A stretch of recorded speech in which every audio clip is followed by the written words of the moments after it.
Day 3 of Big Ten Media Days in Las Vegas. Kirk Ferentz taking the podium and speaking to the national and the local media later in poolside availability. We will talk about some tidbits that we learned from Kirk as we count down the days to the start of August and fall camp. But first, a big thank you to our guy down in Mitchellville. We've talked about his event coming up in Coralville, Lantern Park Hy-Vee on August 17th, 3 to 4 p.m. He'll also be at Fry Fest with a number of authentic Hawkeye prints. You can support our sponsors by supporting guys like Randy Engel, who's headquartered down in Mitchellville, Iowa.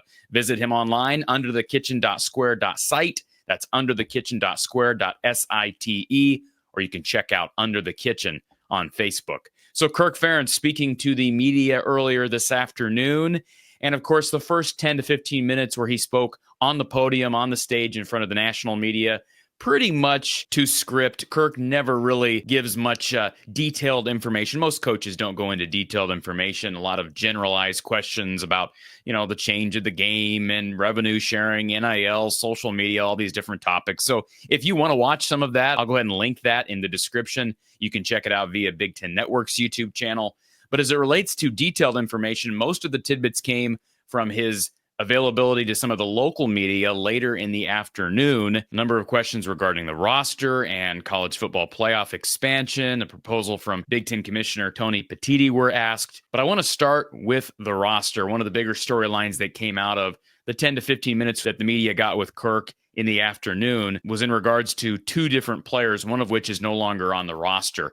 Former 2024 Iowa football recruit who was top guy or two in that class for the Hawkeyes, Cody Fox, who's an Iowa native, was a 4-star recruit by 3 different services, 247, ESPN, and Rivals, all had him as a 4-star interior offensive lineman. He is no longer with the program, confirmed by Kirk Ferentz earlier this afternoon due to medical issues. Really sad story. It sounds like Cody has made the decision to just walk away from football altogether. He has not been with the team for several months, it sounds like. Now, Tegan Davis, whose name was also removed from the roster on HawkeyeSports.com some time ago, is now back with the program, according to Kirk, which Kirk made it sound like that's a bit of a surprise. Tegan's situation seemed pretty dire for the future of his career. In fact, Kirk was quoted as saying that Tegan Davis had recovered from a battle. That's a quote. A battle was the word used in regards to Tegan Davis'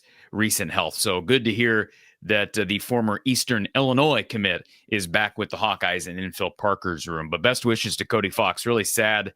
But health comes number one, right? You can't forsake your health for a chance at a college football career. But he was an excellent prospect and somebody that Iowa obviously liked. That young man committed to Iowa 3 years before he enrolled. I mean, remember how early he committed? Back in June of 2021. He was a 2024 prospect. He didn't get there until June of 2024. And so just sad, but that's the nature of the game. Sometimes injuries do take away from the football futures, and it makes a person stronger in the long run. You have no doubt about that. Kirk was also asked about the leadership group. The 3 guys that accompanied Kirk to Las Vegas for Big Ten Media Days this year were Logan Jones, no surprise there, Ethan Hurkett, not really a surprise there. And then Cohen Entringer, who has not played a ton as a starter, but Kirk confirmed that his relatively new approach to selecting guys to attend Big Ten Media Days, that all depends on decisions made by the leadership group, a group of players on the team. So coaches, sounds like, no longer involved with those decisions. And I don't know if that comes on the heels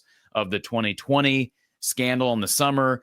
I would guess it does. Kirk, I'm sure, just wants no part of the micro-analyzing selections for captains and certainly guys that would represent Iowa at Big Ten Media Days. A couple other roster notes. Drew Campbell, who has been recovering from shoulder surgery. He's been out for a number of months. Kirk said he thinks Drew Campbell could be back by September, but will likely miss fall camp. So that's a blow for the younger brother of Hawkeye great Jack Campbell. Drew projected as a defensive lineman edge rusher at Iowa, but he's been dealing with an injury that held him out of spring. Also, Will Nolan, another offensive lineman for Iowa. He has been out since the spring, and he's behind Drew Campbell as it relates to recovery time. He is projected to be back perhaps in October or November. So hopefully you get him back. Kirk did make a point of saying, those guys aren't necessarily ones that you're really counting on. So I don't project either of those guys to probably end up on the two deeps, but you never know. But it does hurt depth on both sides of the line. And Kirk did say there are a couple other soft tissue injuries that have crept up here over the last 4 to 5 weeks, but he used the term upswing for both of the guys. He didn't name the players who had been dealing with these soft tissue injuries, but he said both are on a positive upswing. So that's good news. We'll see who those guys are and if they'll be with Iowa here in a week or two for the start of fall camp. Kirk was asked about Tony Petitti's playoff proposal. Of course, everybody's talking about the playoff expanding more past 12. What would it look like if you went to 16? Big Ten Commissioner Tony Petitti has made himself very clear that he'd like to see a 16-team playoff with a 4+4 plus 2+2 plus 1+3 format. So that would include 4 automatic qualifiers from the Big Ten, 4 AQs from the SEC, 2 from the Big 12, 2 from the ACC, 1 from the group of 6, and then 3 at-large bids that could come from anywhere, everywhere. And it would also potentially include play-in games in the Big Ten and the SEC. And Kirk doesn't sound like he's opposed to that. Actually likes the idea from the commissioner. He seems really supportive of Tony Petitti. Kirk was quoted as saying, why not? The more teams involved, the better. He thinks it'd be good for the fans, good for the sport. He brought up the 2020 quote-unquote play-in game that wasn't really a play-in game. It was just kind of a postseason game within the conference that got canceled for Iowa. Remember, Iowa was scheduled to play Michigan. Michigan canceled because of COVID, and of course, that game never occurred. Kirk was also asked about the maturation of 2 guys, both in different stages of their careers, but both new guys in the Iowa locker room, both on the defensive side. Jonah Pace, defensive lineman, and defensive lineman Bryce Hawthorne. Hawthorne, a South Dakota State transfer. He's younger, but Kirk said he's going to help this team. He's just a little bit more raw than Jonah. Jonah's like a 5th or 6th year senior, and he will definitely help Iowa, according to Kirk Ferentz. So that's a position Iowa needed to